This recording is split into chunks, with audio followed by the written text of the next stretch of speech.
Good morning, everybody. Welcome to the Standing Committee on Canadian Heritage as we continue our study on Canada's 150th anniversary. Pleased to have with us today Andrew Campbell from Parks Canada. He is the Vice President, External Relations and Visitor Experience. Welcome, Andrew. As you know, Committee, we are meeting for the first hour with Parks Canada on the Canada 150, and then for the second hour we're moving into the consideration of the supplementary estimates where the Minister of Canadian Heritage will be appearing. So, Mr. Campbell, you have the floor. Thank you very much, Mr. Moore, and thank you to the group, and good morning to everybody.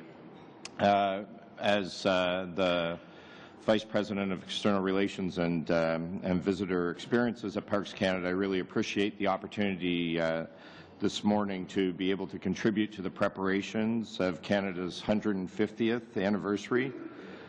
Since, as the federal agency responsible for many of Canada's most cherished natural and historic treasures, we've already been thinking of the sesquicentennial ourselves, and I have already been working very closely with the Department of Canadian Heritage on the planning for the road to 2017.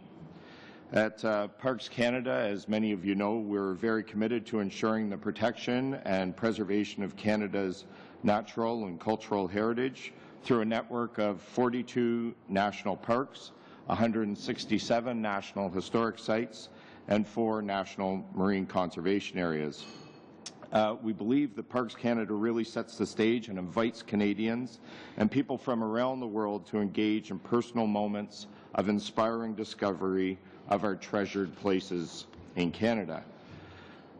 Just a bit of background, our mandate, just to remind everybody, is on behalf of the people of Canada, we protect and present nationally significant examples of Canada's natural and cultural heritage and foster public understanding, appreciation and enjoyment in ways that ensure ecological and commemorative integrity of these places for present and future generations.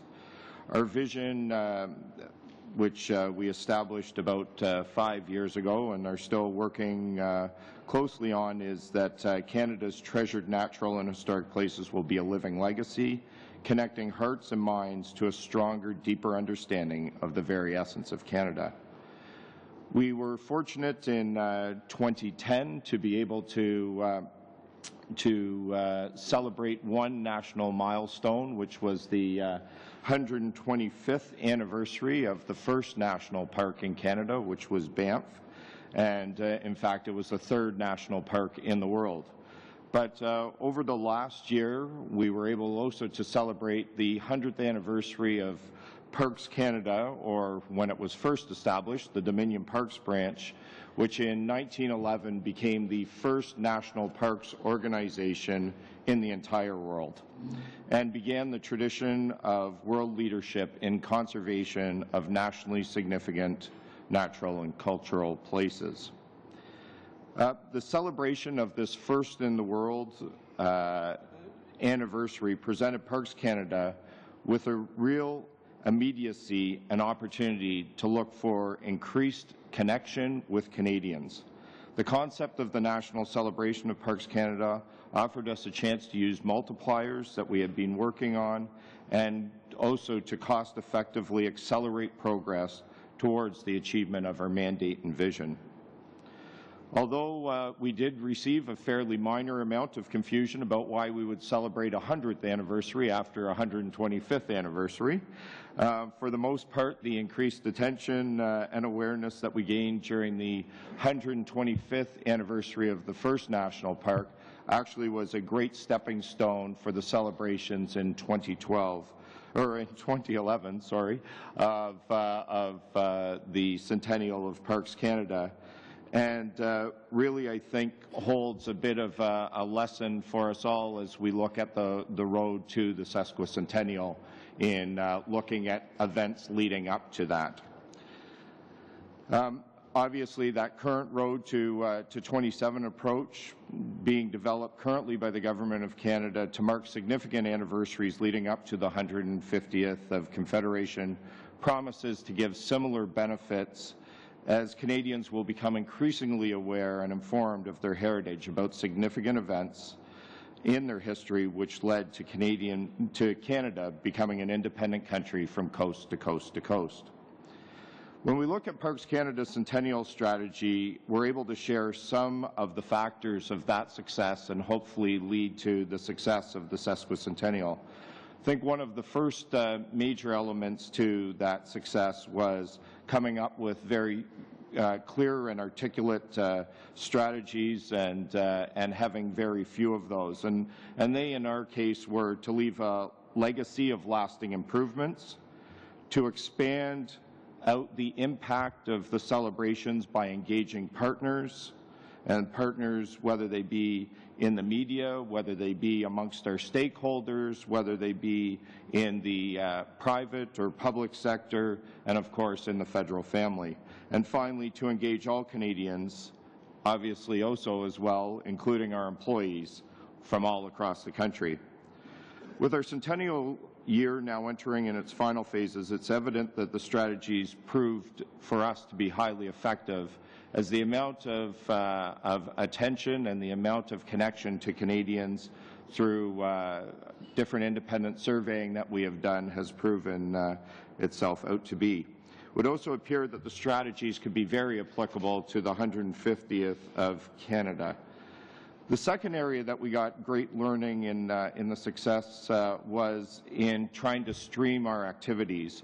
The first stream that we had was signature events, large events that exemplified Parks Canada's programs and services to Canadians, while bringing directly the messages to priority audience that we had of youth, of new Canadians, and of urban Canadians. The second was to look at natural outreach and awareness activities through traditional and new media, with a focus on being able to have initiatives which went across multiple channels, whether they be traditional media, new media, or in-person media through stunts at areas where there are already large crowds. And finally, enriched activities at our own places to attract and re-attract visitors, especially again from those priority audiences that I've already discussed.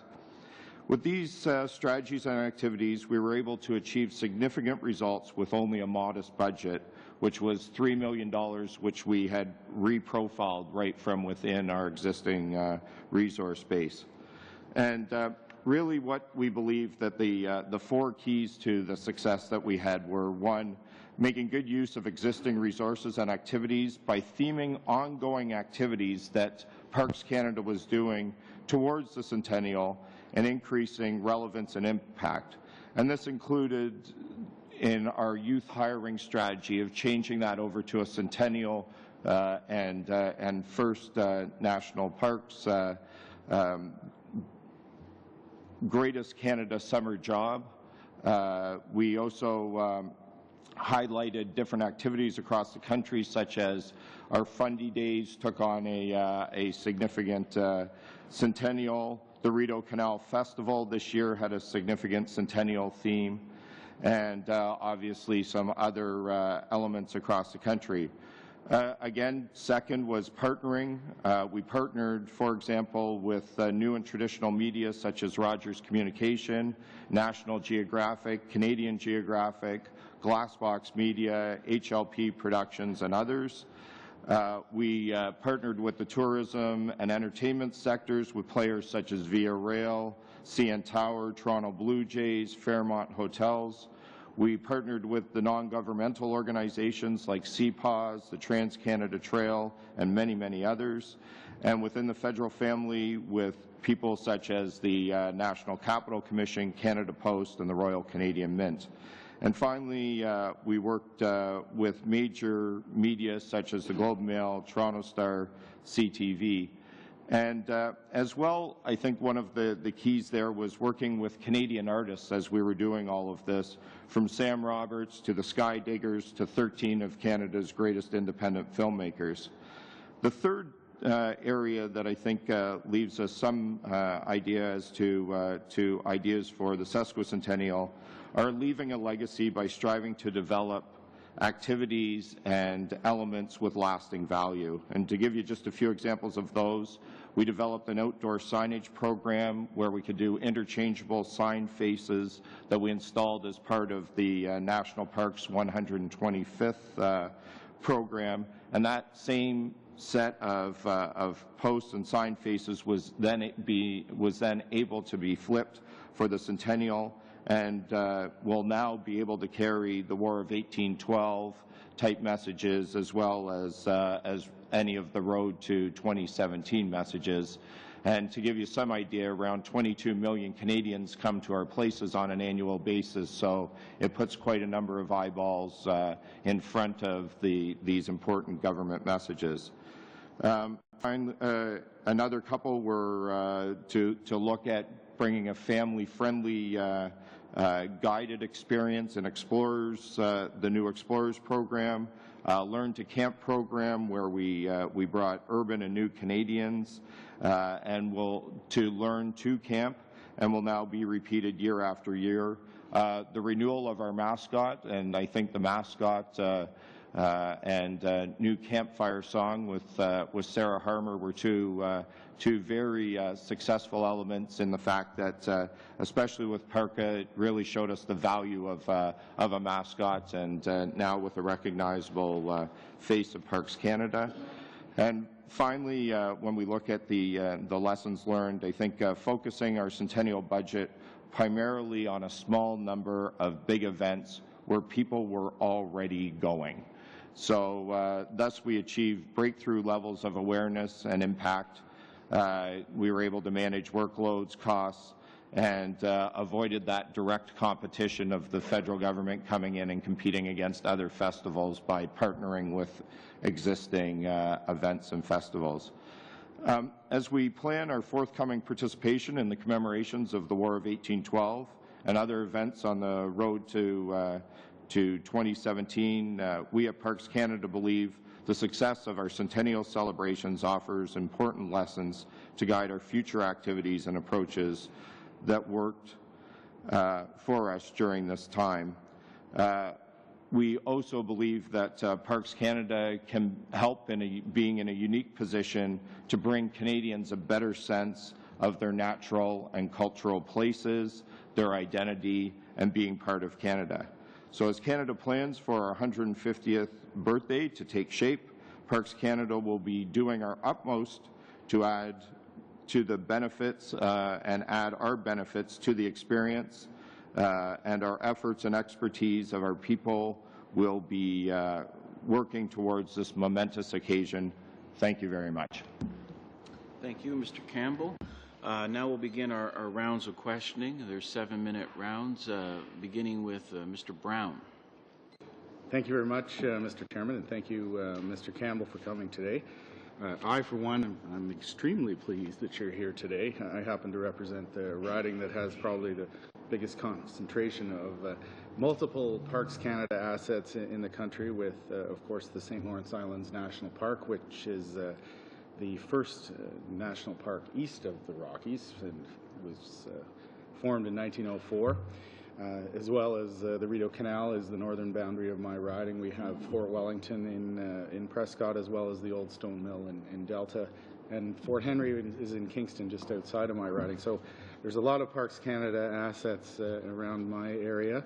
So I'm happy that you're here today. I'd like to add that yesterday I introduced a bill to change the name of the St. Lawrence Islands National Park to the Thousand Islands National Park.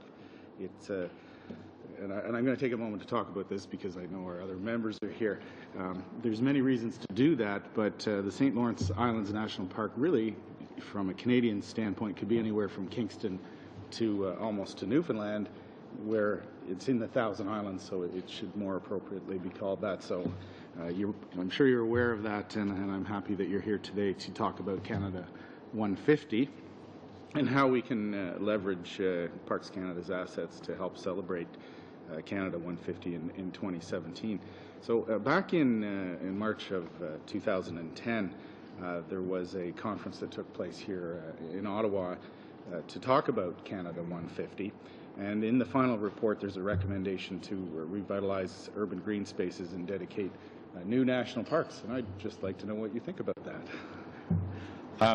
I think and participated in that conference and believe that would be a great step forward. I think when we start to look at commitments in the past speech from the throne, for instance, on creating the Rouge National Urban or Near Urban Park, I think that's will be a great direction for part of the celebration, but to continue to develop and have new national parks, I think would be a wonderful element for the 150th.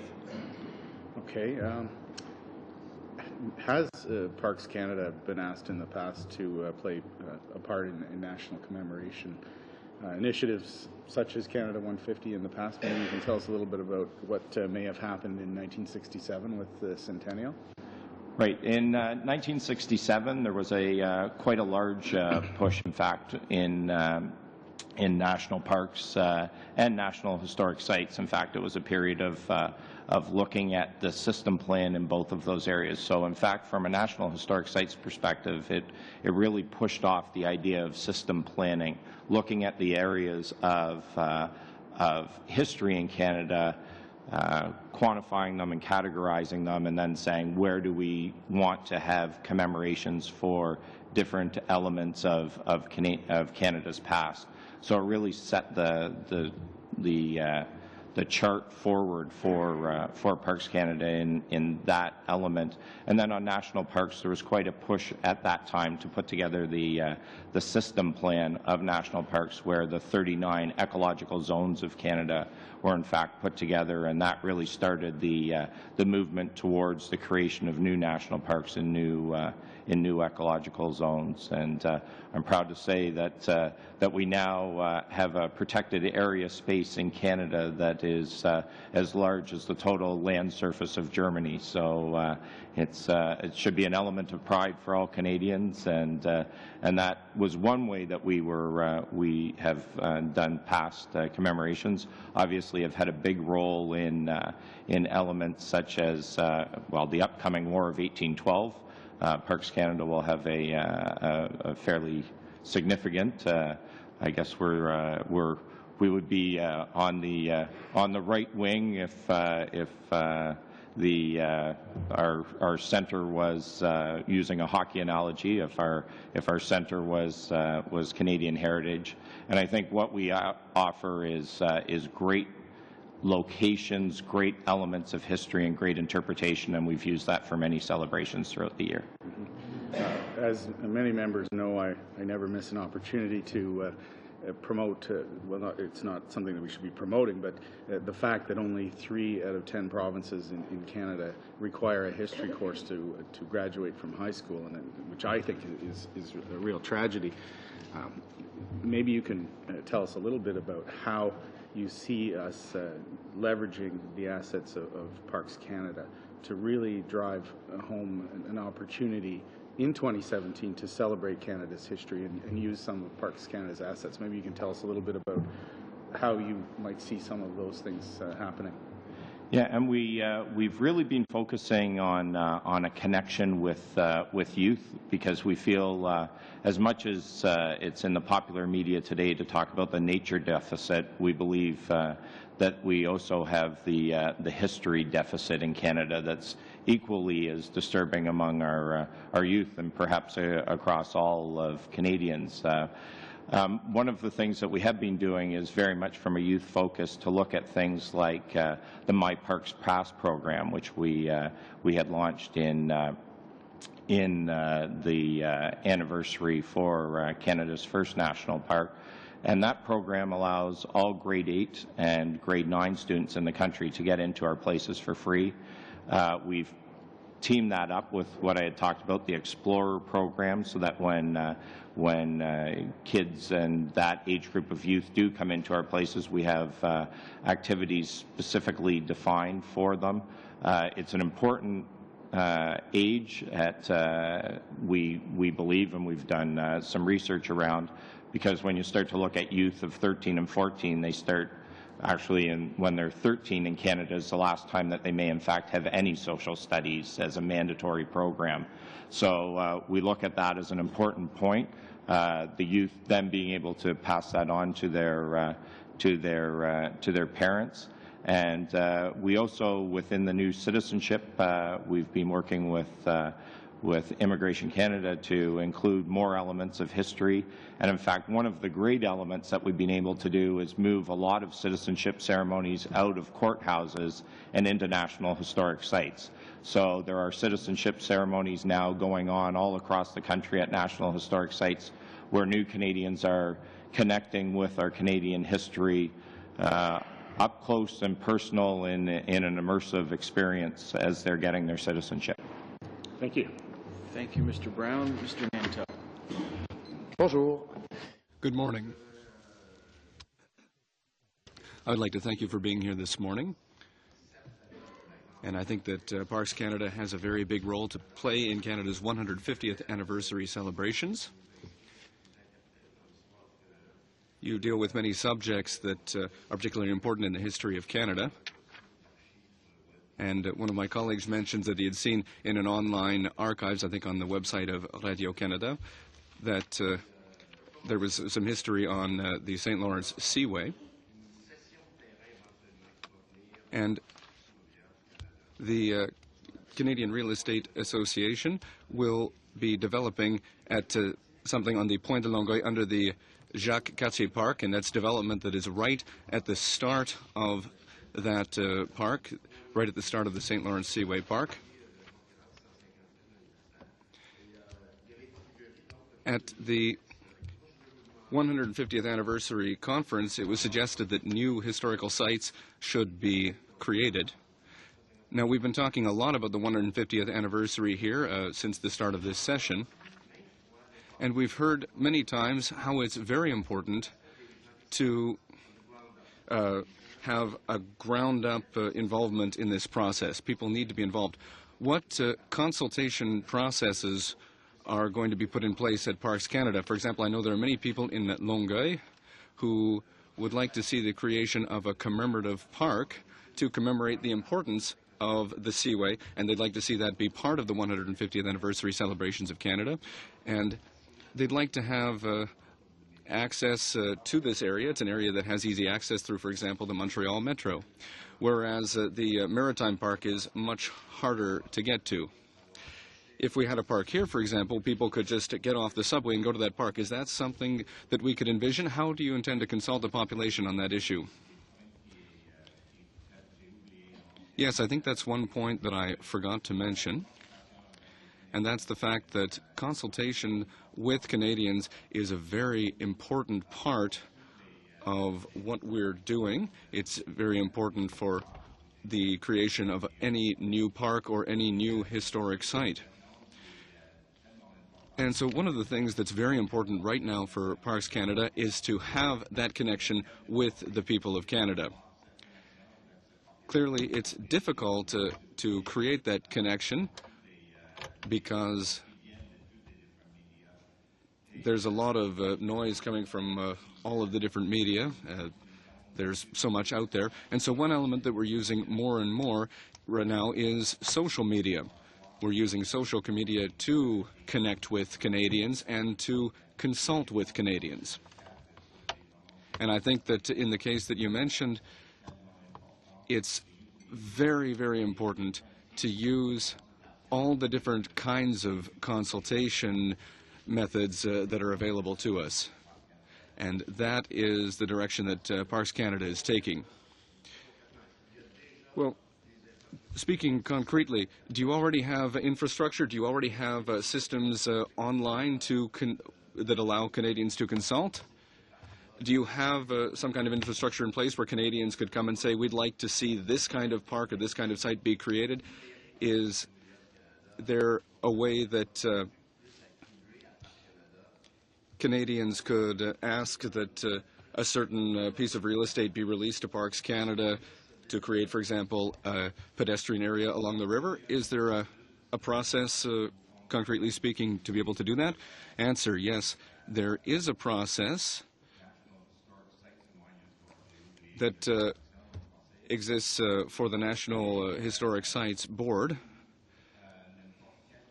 where any Canadian,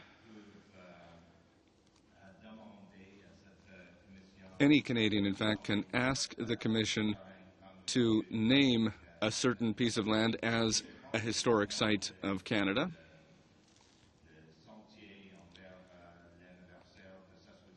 And I think that on the road to 2017, there's another date that is very important in the history of Parks Canada, and that is the 100th anniversary of National Historic Sites in Canada. And that will take place in 2016. And so that might be an opportunity to re-envision the future of that program and to envision the possibility of adding other sites to the list of historic sites. At our last meeting, we heard representatives of the Trans-Canada Trail, and that's going to be an excellent symbol that will allow us to celebrate Canada's sesquicentennial.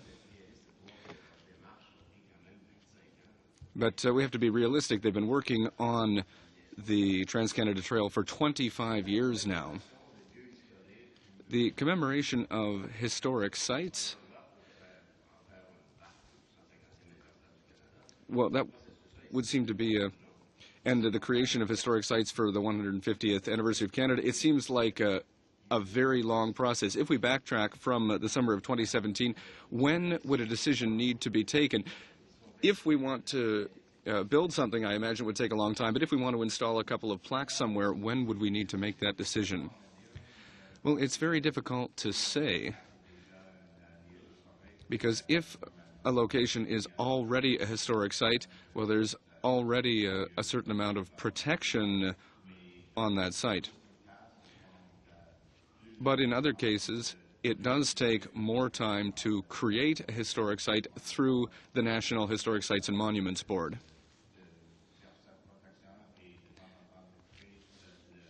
And so it takes a long time, in some cases, to protect the sites and to create the interpretation program that goes along with that historic site. And that's something that we do in partnership. We would work, for example, with the Trans-Canada Trail Group. We have an excellent partnership with them. And together, we create the interpretation for the different trails, for example. And within the federal family of agencies, there are other instances where we've seen cooperative development of interpretation at the different sites of Park Canada. Thank you, Mr. Nantel. Paging Mr. Sims. Mr. Campbell, my riding has the beautiful park at Terra Nova National Park. Could you please pass along to the senior executives nationally that we really desperately need a meeting about our highways, and also the fact about snowmobile trails and access route for snowmobile. Okay. Anyone else? Mr. Young. Yeah, thank you. Thank you, Chair. Thank you for coming here today. It's great to hear about more people going to our national parks. I wanted to ask you about not just Learn to Camp, but any other ideas you have. For the first time in history, we're going to have a new national park very close to the GTA, to the Toronto, in an urban area.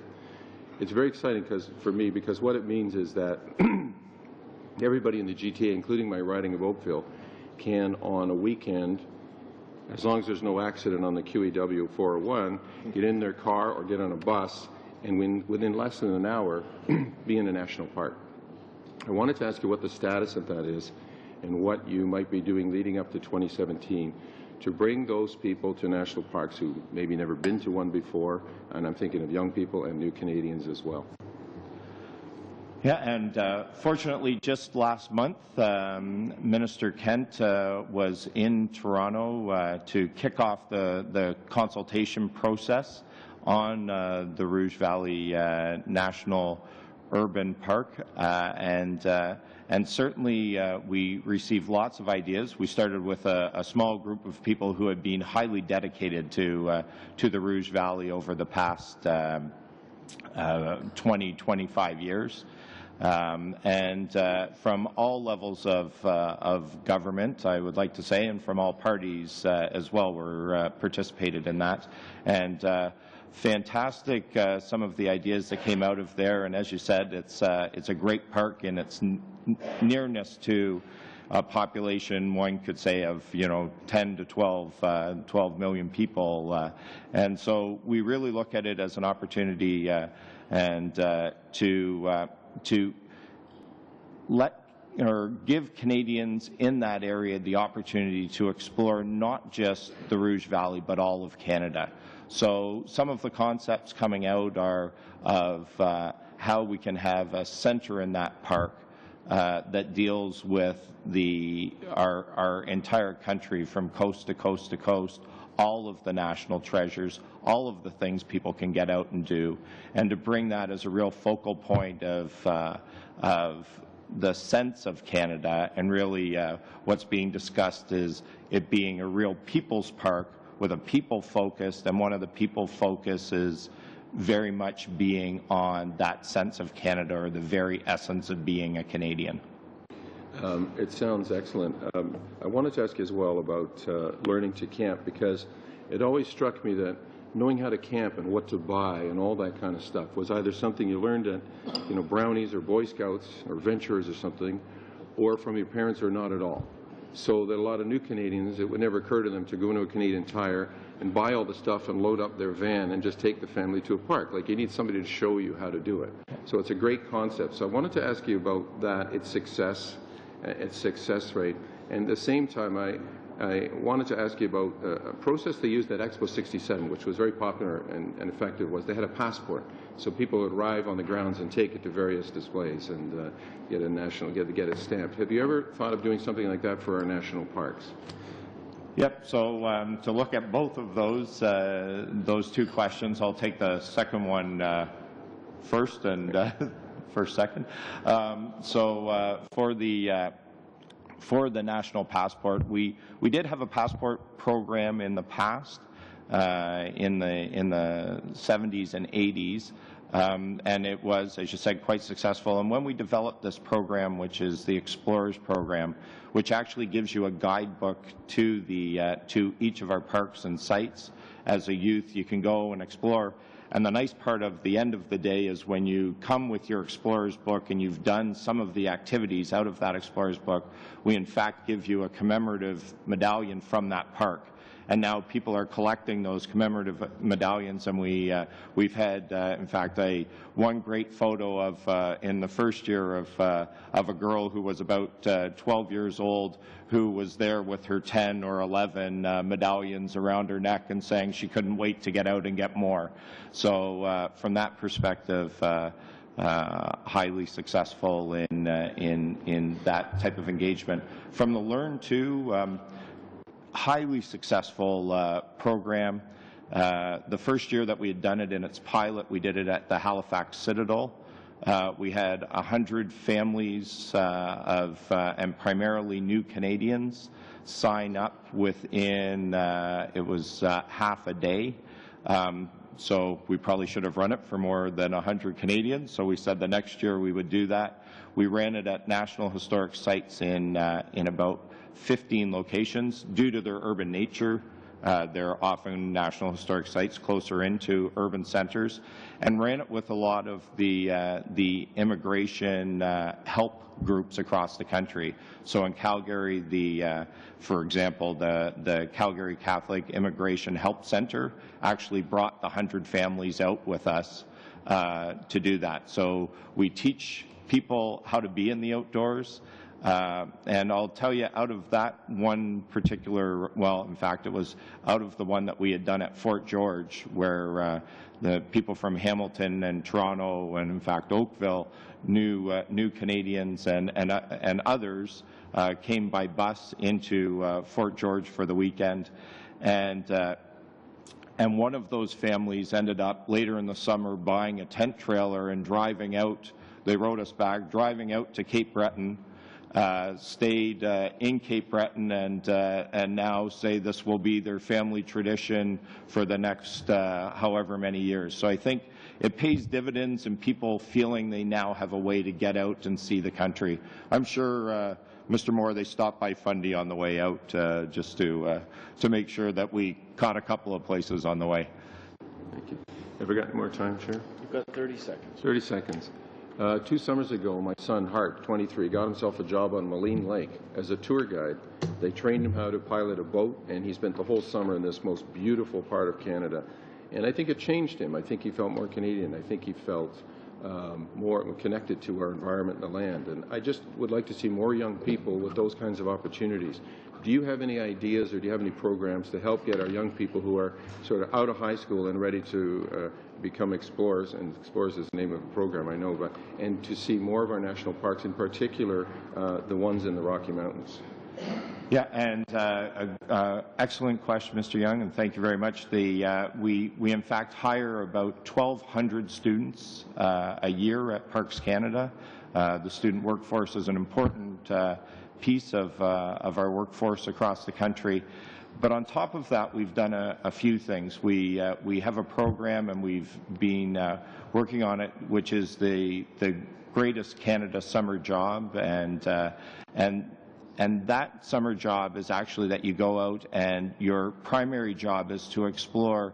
We break ourselves into what are called field units, so with a park and normally a few historic sites within it. But those youth go out and then they share that back through our social media channels. So a year ago they did 100 YouTube videos to try and encourage other youth like themselves to come out and have that experience, to either work or live or in fact vacation in those areas.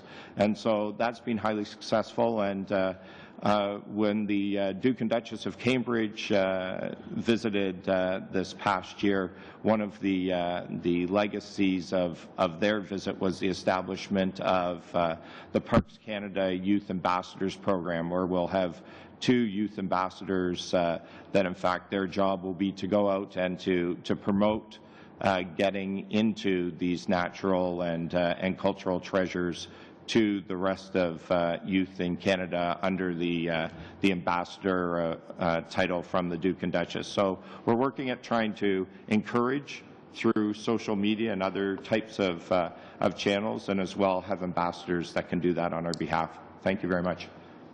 Thank you, Mr. Young. Ms. Poutine-Sweet. Bonjour, merci beaucoup d'être. Good morning. Thank you very much for being here this morning. I will continue to talk about education. It's a popular subject this morning. A few weeks ago, I visited an elementary school in my riding of Hochelaga. And in my riding, neither the schools nor the families are very rich. And so we asked the teachers, what could the federal government do to help? And they said that there are federal institutions that could maybe be open to local schools so that we could go and visit them for free. And so earlier, you talked about groups of students in grade 8, the My Park Pass program. Yes, the My Park Pass program. And so I was wondering if I could maybe create the seed of an idea that for the 150th anniversary, there could be free visits organized for local schools to the national parks. For example, that afternoon, I met with the leader of the Olympics institutions, and I asked if school groups would be able to come and take part in free activities, and they said that they didn't have the money for that. But as I understand it, the Biodome in Montreal is part of Parks Canada? Yes, but well, it's not that easy to offer free admission, and that's because there are a number of different factors to take into account, and the federal government doesn't necessarily have authority over all of those. For example, there's a school that's very close to here, and in the Vanier part of Ottawa, where the families are not particularly wealthy, and the principal of their school has mentioned a few factors. First, there's the desire to visit Parks Canada, and when groups ask for free access, when school groups ask for free access, we do have the power to allow that. But the two other factors that have to be taken into account are, first of all, when students leave school grounds, there needs to be supplementary insurance to protect the students, and that's something that costs very much for the class. And the other factor is the cost of transport for the school bus, for example. And so we're currently working with Minister Kent to create a program in partnership with the private sector and with non-governmental organizations, where we would have a system where school groups would be able to have a free day. Because just waiving Canada Parks fees, that's not the full solution to that problem. However, I think that's an excellent initiative that has been launched by the minister, and we launched that a couple of months ago. I agree that school buses represent one of the biggest expenses, but for local schools where there wouldn't be a need to take a school bus, would we be able to take this kind of local initiative? For example, under the framework of the 150th anniversary celebrations. Well, I think that for an event like the sesquicentennial, I think that the sort of program that you're talking about could be part of the overall event. Yes. And have you envisioned any other projects for the greater region of Montreal or for Quebec in general? Well, in Montreal right now, we're focusing on creating more activities, and more activities that would create a better sense of Canada and Montreal's place in Canada. And we're also we're working particularly around the Lachine Canal. We have a lot of land right next to the Lachine Canal, and of course, as you know, there's a lot of people who use that land for recreation. And so it's very important for us to focus on that land and on making sure that the people of Montreal can benefit from that land, and that we create the connection between the people of Montreal and between Canada in general. Thank you, Madame Boutin-Suite. Yep. Mr. Calandra. Thank you very much. I wouldn't.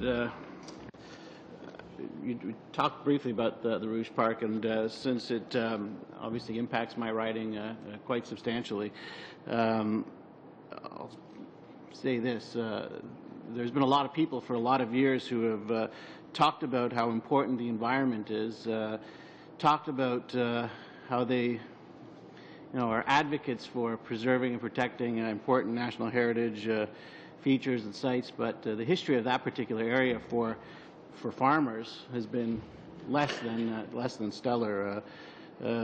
Those very same people who talk a good game about the environment have been devastating to the Class 1 farmers in the area. That's Class 1 farmland that we're talking about actually in that area. And in the past, I think the previous or the current administration of that area have taken close to 50% of the Class 1 farmland out of commission and reforested it, often without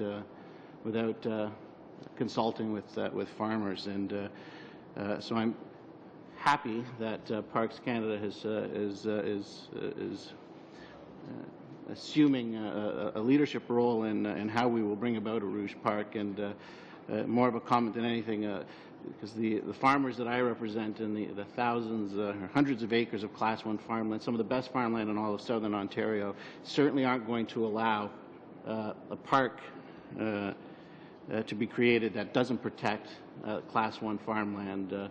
But I know that we will be working very closely in the coming months to make sure that we protect Class 1 farmland within the context of a Rouge Park.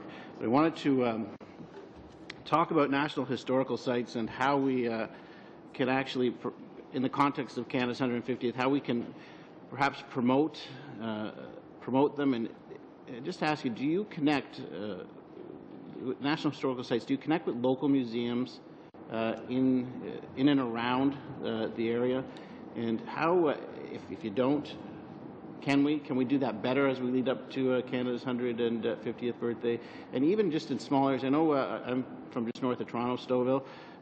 You know, we have a number of National Historical Sites close by. But how do we increase the people's knowledge of what the site represents and getting people to it? Because you don't have to go that far to actually enjoy one of these places, but I think a lot of times people forget it. So both those great questions and an excellent comment about the Rouge. And if I can indulge the committee for 1 second on the Rouge and the agricultural community, we've met with many of the families now within that, and I think as well as the York and Durham Federation of Agriculture, the Ontario Federation of Agriculture, and I think we'll have a outstanding interpretive offer in the agricultural world, where we can actually show people that portion of the history of and current state of Canadian farming, and just being a fantastic group of people to work with to date. So I think we're in good hands from a sustainable agriculture in that area, and be able to demonstrate that to Canadians and have some food security in and around Toronto, which is also an important element for all of our sustainability. So I'll start with that, and then to move off, I think we right now are members of what are called the Family of National Historic Sites, which often include small museums in provinces. So we are we give a lot of help from a commemoration or from a collections management perspective to a lot of those smaller national historic sites and smaller museums. We have standards for collections management that many of them use. We have standards for the protection of their places, so that they don't have to buy that same architectural and engineering service. We've given essentially a blueprint on how to do that. So very much involved in that community all across the country. I think the final point that you have mentioned was just on the enjoy. That's really what we are trying to now promote within National Historic Sites. When we did a barriers to why people don't come to parks and National Historic Sites piece of research, it was it amazed us that a lot of people didn't feel they had the skill or knowledge to come to a National Historic Site. We thought we would get that on the National Park side, but a lot of Canadians feel that they need some pre-knowledge to come to National Historic Sites. And I think one of the things that we have to start to do is to show the fun and enjoyment element of them, so that people come out. And where we've done that, and we've done a few pilots in this area, Fort Rod Hill as an example, we moved visitation from 40,000 people there to almost 70,000 in 1 year by making more enjoyable things. They now have things such as, a historic half marathon where you run around the fort and then do an interpretive program. Historic weddings we now do there. Other things that just bring some of that fun element back. You can learn and have fun at the same time, and I think that that's been an important lesson for us to learn and go beyond, as people sort of think, the velvet rope that stops you from getting in there, actually being immersive and using things has been a highly important element for making National Historic Sites more relevant to Canadians. Thank you, Mr. Calandra. Did you have a question, Mr. Vitt? Maybe if we can have a real quick one, and then we'll take a quick break before we switch over. There's two things that all of us, because of our constituency and so forth, we talk about things that connect to us, obviously. And the Lachine Canal runs right through my riding. of Jean-Lebert, which is southwest Montreal. And there's a lot of concern from the population, because they do use it a lot, about protecting that area, making sure it's still accessible. But what I do want to talk about is, or ask you about, is there's been a lot of discussion about schools, connecting with schools. And I'd like to take that a step further and talk about, or ask you about any outreach initiatives to programs, youth programs. There are a number of programs in my writing where young people have never stepped foot outside of their community, outside of Verdun, outside of Point St. Charles. But there's one program in particular where they make an effort to do that. And for the life of me, I can't remember the name. I tried to look it, but my thingy is not working properly. But what it is, it's a youth drop-in center, but at the heart of it is fly fishing, where on the third floor they've got banks where kids can make their own flies. And again, these are kids who've never stepped out up until then, have never stepped out, and they raise money themselves. They sell things. They make flies. They sell them so that they can put money together and go out to various parks. And they don't stay in hotels. They camp out. They have an agreement with Mountain Equipment Co-op that provides all of the waiters, everything that they need. And I'm just wondering what kind of work is being done, or if any work is being done by Parks Canada to outreach to these types of programs and give them access to parks around Canada. Yeah.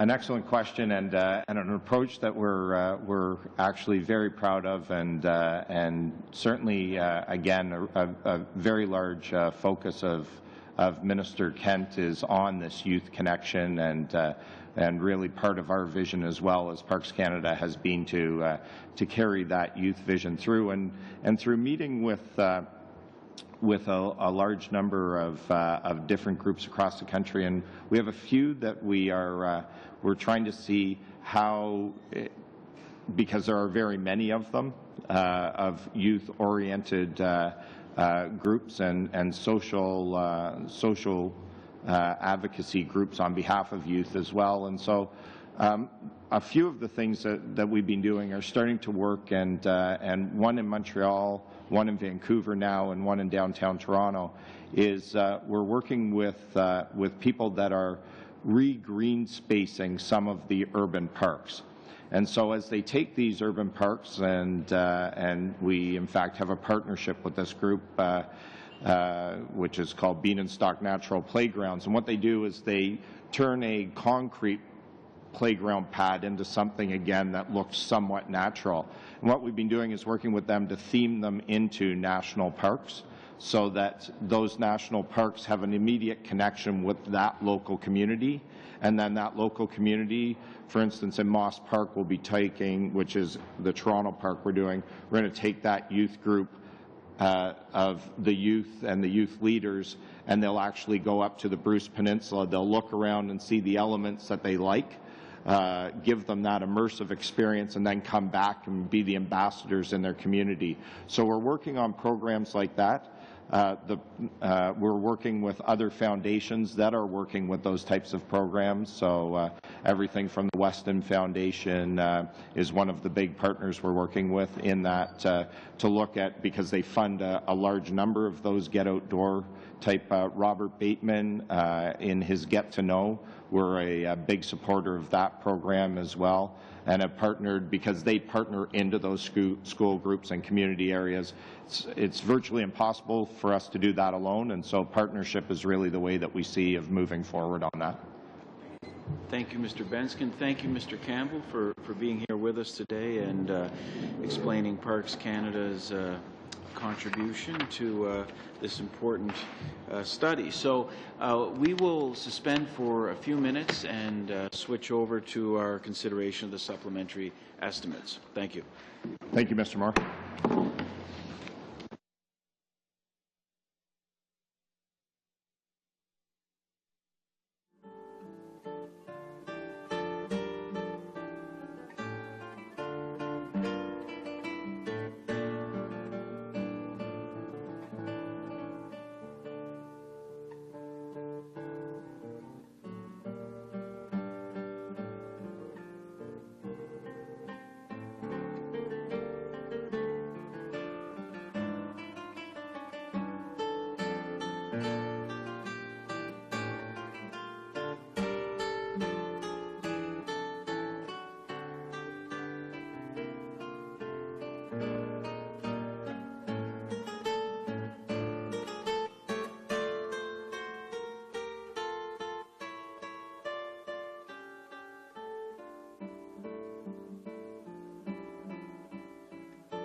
Okay, we'll resume our meeting.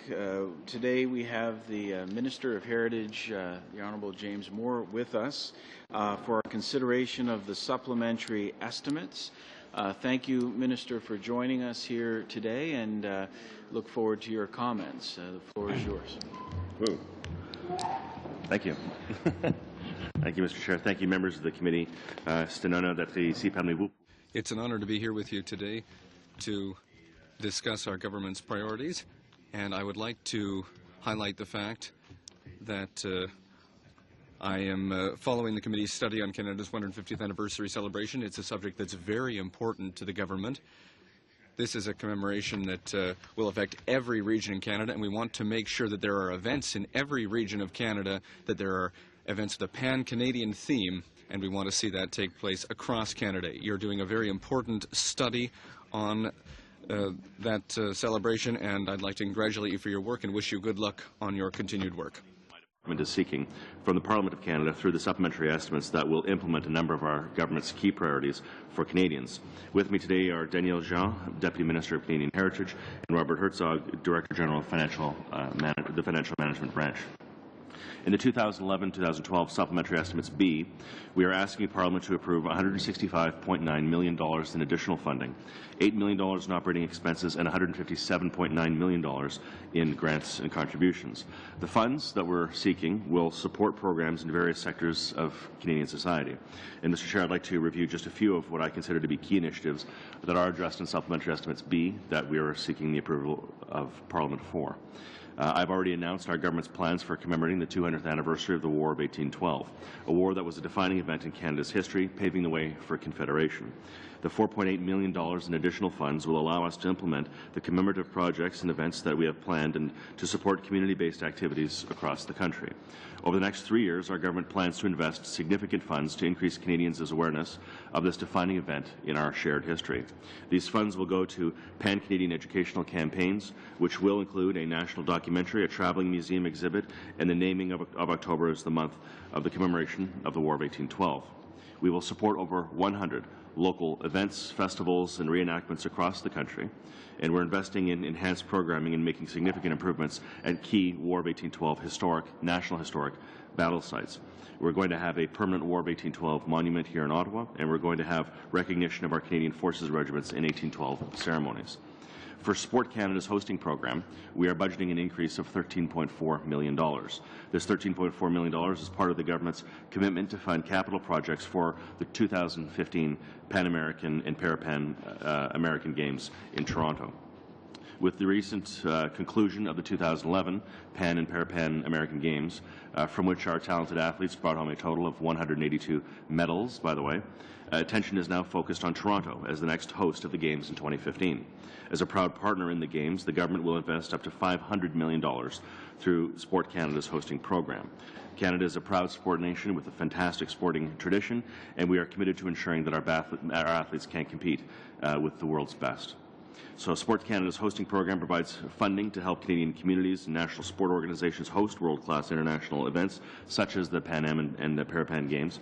And this funding also allows our athletes to compete on home soil, which brings countless benefits to the hosting communities and promotes Canada abroad. The $100 million in these estimates that we are also requesting for our funds for the Canada Media Fund.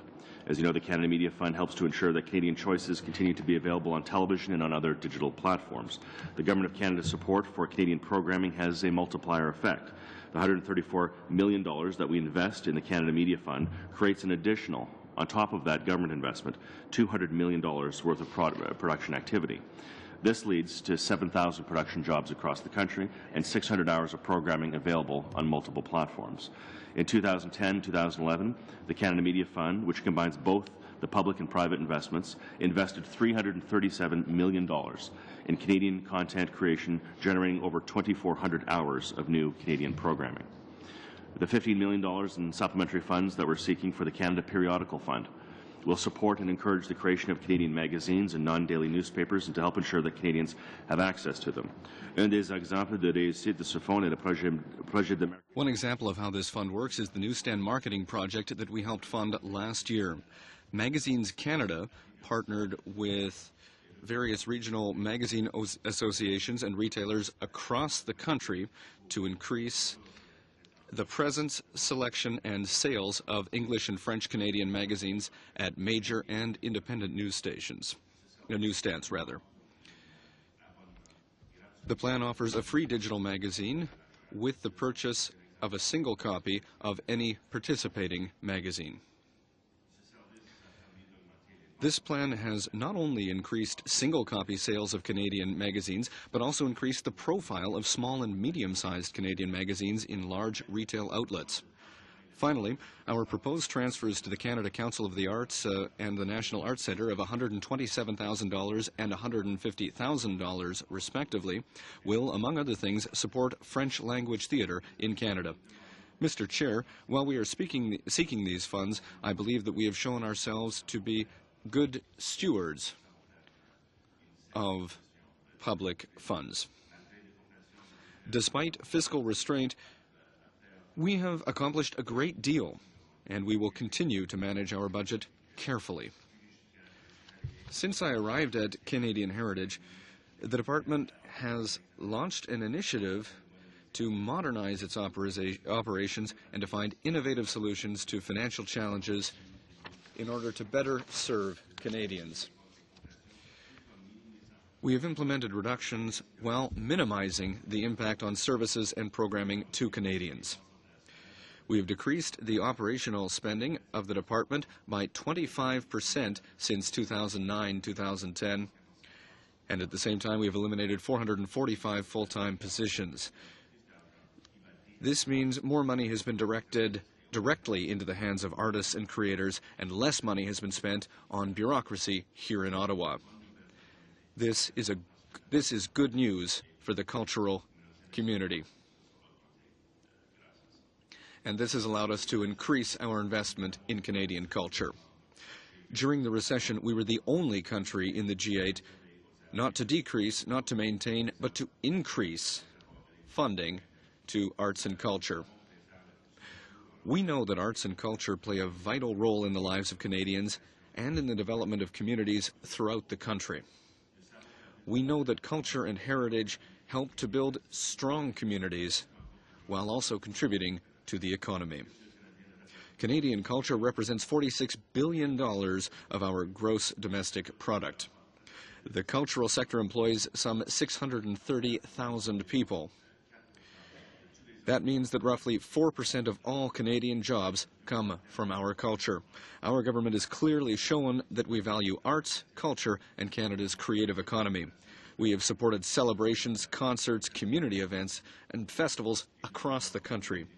And we have renewed our funding programs, including those for music, books, and periodicals. And that has been renewed for 5 years. And as we modernized our cultural support programs, we have adapted them to the digital age. And this change is now bearing fruit.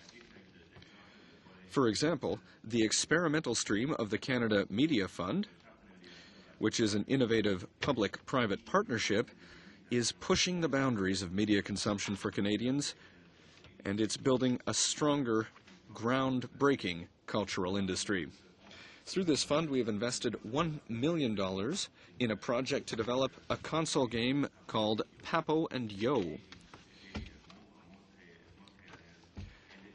This console game was created by the Montreal-based indie production company Resolution Pictures, and its market release is planned for early 2012. However, already, this truly unique Canadian game has been nominated for 20 industry awards, and it has won 6, including 3 top awards at the Electronic Entertainment Expo, which was held in Los Angeles in June. This is but one success story among many success stories. The highlight for my department this year was the recent visit of Their Royal Highnesses the Duke and Duchess of Cambridge. The event was a tremendous success. It brought Canadians together across the country. Our website, YouTube videos, and iPhone and BlackBerry apps served as excellent examples of how modern digital technology, can help involve Canadians and how it helped Canadians, particularly Canada's youth, to participate in events of national significance. And plans have already begun for celebrating Her Majesty Queen Elizabeth II's Diamond Jubilee in 2012. And I've already announced the community funding program to support local celebrations and projects. And we will also support a mobile application to provide information on this key event in our history. We will soon unveil the Commemorative Medal Program, a website, and a social media program. This historical anniversary is one of many that we will commemorate on the road to 2017, Canada's 150th anniversary. And preparations for celebrating this important landmark in our country's history, as well as many of the anniversaries that will be leading up to it. And I continue to follow your study, which will be integral in developing our plans for this monumental celebration. Because we value our heritage and we want to preserve it for generations to come, we again invested over $400,000 this year to fund film acquisition and preservation activities by Library and Archives Canada under the Canadian Feature Film Policy. In addition, our Canadian Heritage Information Network invested nearly $1.8 million in the development of original online heritage content by museums of all sizes and disciplines. As a result, 51 new online exhibitions will be added to the Virtual Museum of Canada. In the area of official languages, we've signed agreements for 4 provinces to support French language, cultural production, and presentations. And over the past few years, our investments with respect to education have resulted in new community spaces in 33 schools, 40 new community schools, and 14 community learning centers. There has also been a 10% overall increase in immersion registration by kids. And I'm proud to say that through the Endowment Incentives Program, which leverages private sector donations to arts organizations, our government since 2006 has provided over $78 million to support endowment funds in Canada, while the private sector has provided over $120 million for a total of $198 million leveraged in investments in arts and cultural organizations by having a partnership between the Government of Canada and the private sector. And through the Canada Cultural Spaces Fund, we have funded 609 cultural infrastructure projects in 239 communities across Canada for a total of approximately $199.4 million. The Canada Arts Training Fund supports 39 national training schools that provide the highest caliber artistic training to Canada's most promising artists in a range of disciplines such as ballet and contemporary dance, theatre, and music.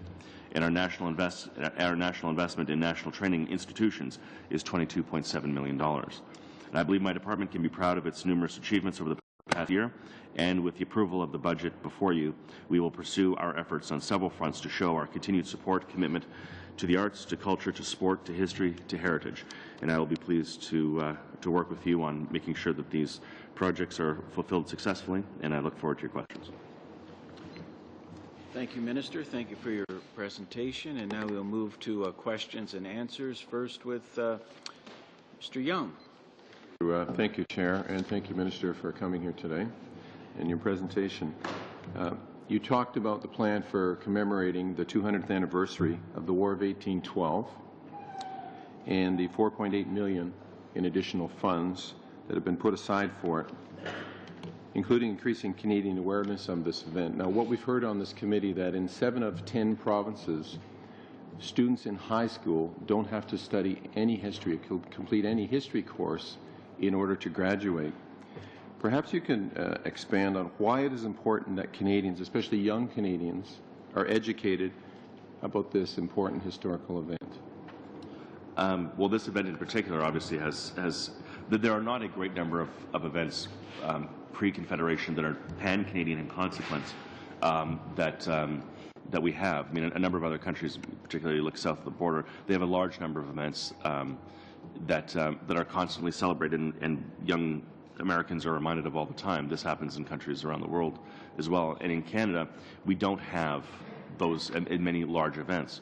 Without the War of 1812, the French factor in North America is not protected. Without the War of 1812, Aboriginal Canadians would have suffered the same fate as American Indians. Without the War of 1812, Canada's territorial integrity is not defined relative to the United States. Without the War of 1812, you don't have an expression of Canadian identity that sowed the seeds for Confederation in 1867 after the Quebec and Charlottetown conferences. So it was the beginning of the greatest country in the world. It's very important.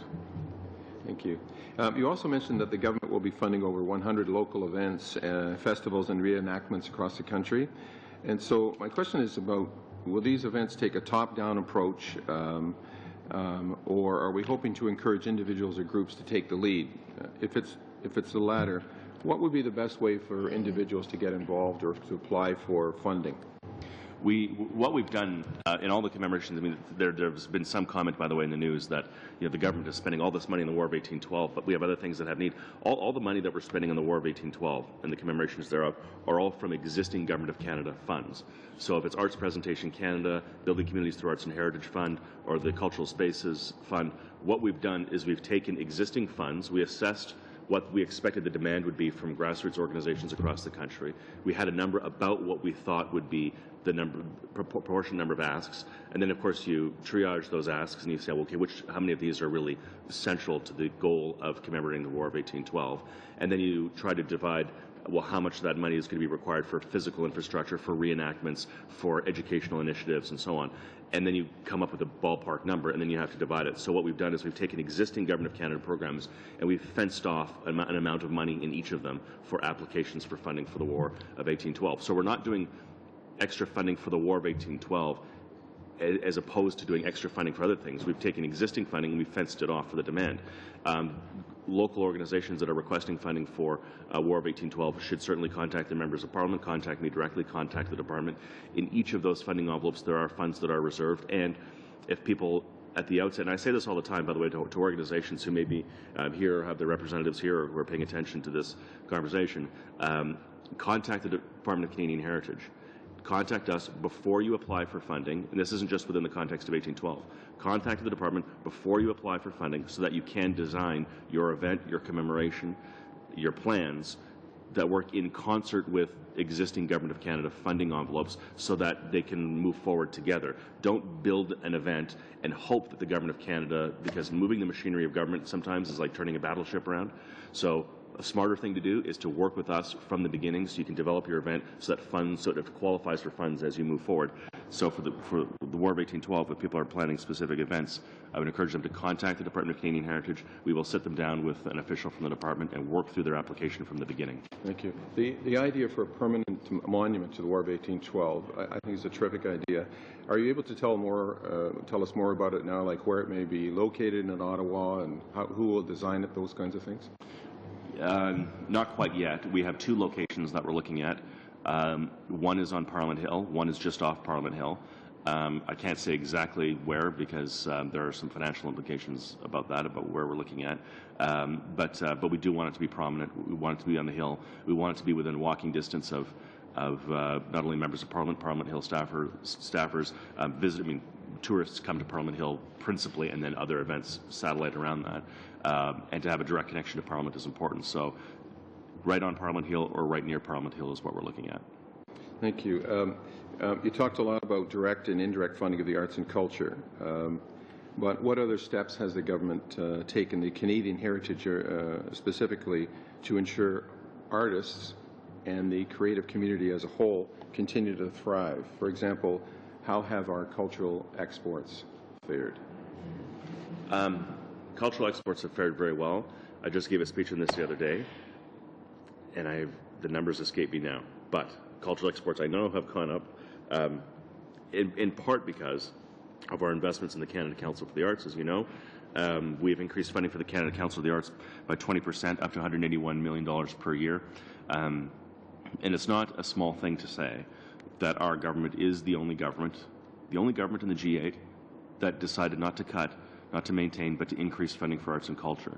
And in my judgment, the best mechanism by which the government can and should continue to fund culture is through the Canada Council for the Arts, Crown Corporation, set up by Prime Minister Saint Laurent, independent, arm's length from the government. As Sheila Fraser said when she examined the Canada Council, she said, if every government department and agency and Crown had the same kind of exhaustive peer review process, thorough evaluation of the way in which they spent money, she wouldn't have a job.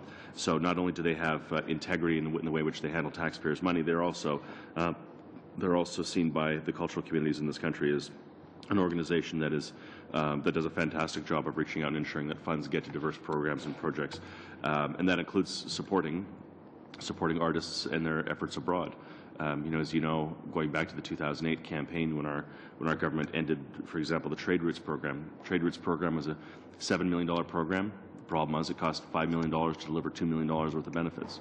That's not quite an exchange that we look for, or I think taxpayers look for in a government program, so we ended that program. We didn't kill the money, we transferred the money to the Canada Council, and the Canada Council has 11 or 12, if memory serves, just within the Canada Council, 11 or 12 programs directly related to aiding artists in their endeavors to engage markets abroad. So, we continue to support artists, but the best way to do it is the Canada Council. The Government of Canada tried it, and our exchange rate was $5 million to $2 million, and that was not quite the exchange rate that we were looking for.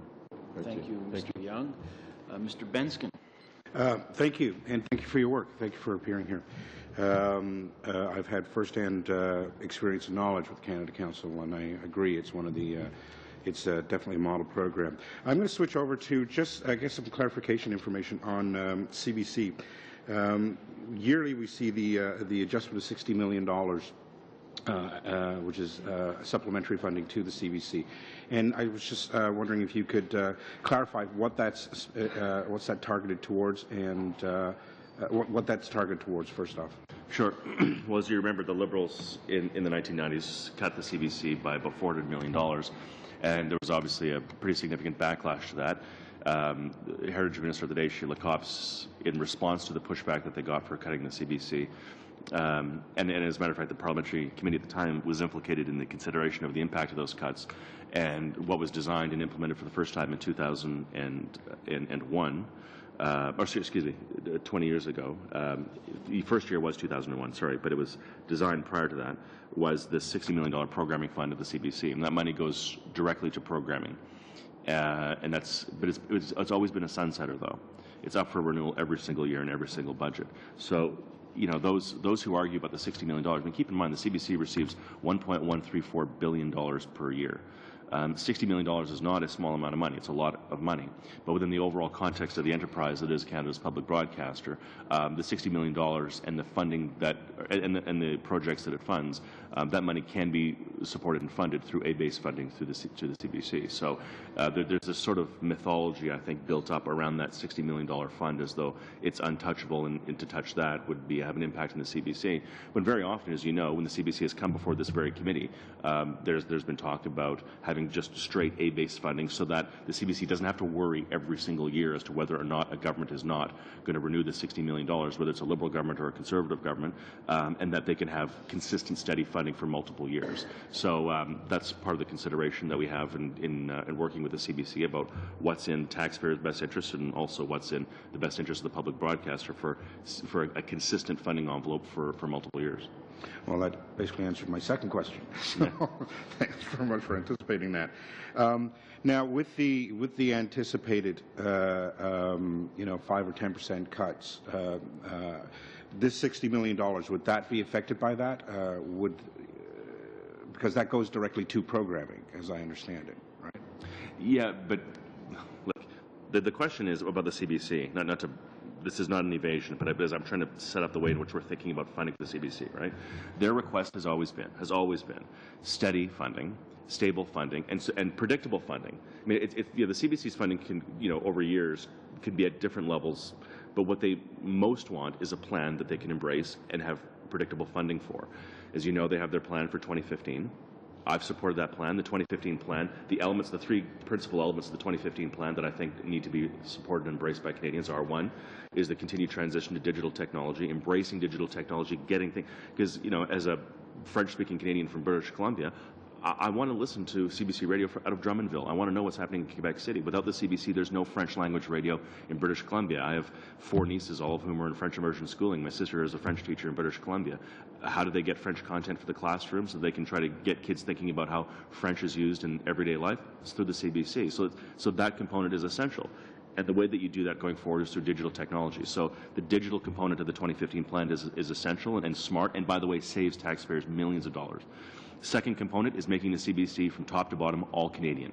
Canadian producers and creators and screenwriters and actors and performers have all wanted that. They want Jeopardy and Wheel of Fortune off the air at CBC. The 2015 plan makes the CBC all Canadian. And the third thing is the CBC and the 2015 plan stays in the regions, rather than having massive a massive footprint in downtown Toronto and Montreal, even a large footprint in Vancouver. It's to get out into the regions, to connect Canadians, and to stay in the regions. That's essential. And those are the three central plans of the 2015 plan. So then the question is, and this is my roundabout way of getting to your point, but this is the way we're thinking about it, is CBC, through their board of directors, has approved their 2015 plan. This is the plan that we support and that we have been pushing for and hoping that the CBC would implement for a long time, staying in regions, digital technology, and protecting their mandate to ensure that it's all Canadian programming. Those are the three things that we wanted the CBC to do. They've done it with their 2015 plan. Now that they have their 2015 plan, the question is, how much money do they need to implement that plan?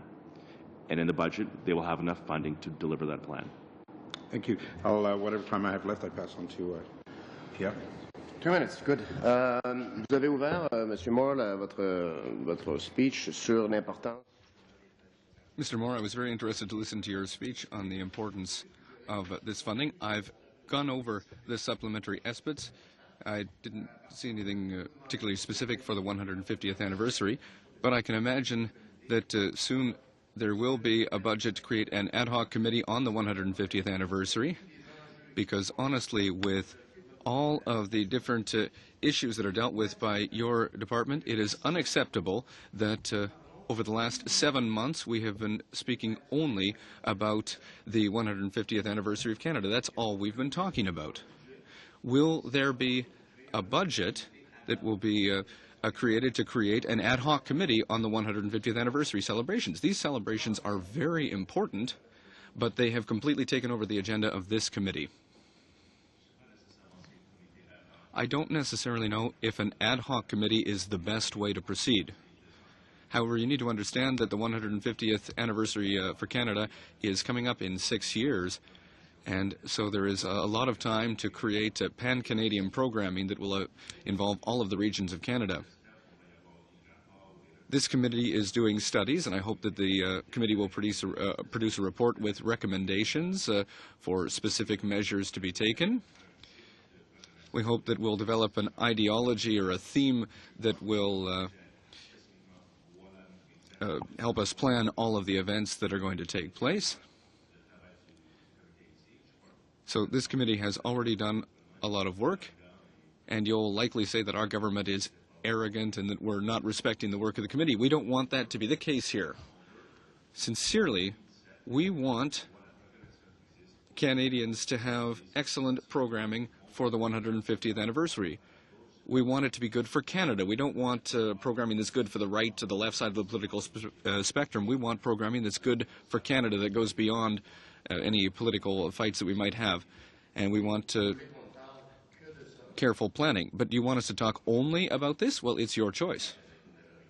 Well, with the majority, it's harder to make that choice. Well, I'm not a member of your committee, but you can look at whatever you would like in committee. If you'd like to do studies on the Canada Council for the Arts or on our national anthem, that's your choice. Would those be useful? Well, it's your choice. Thank you.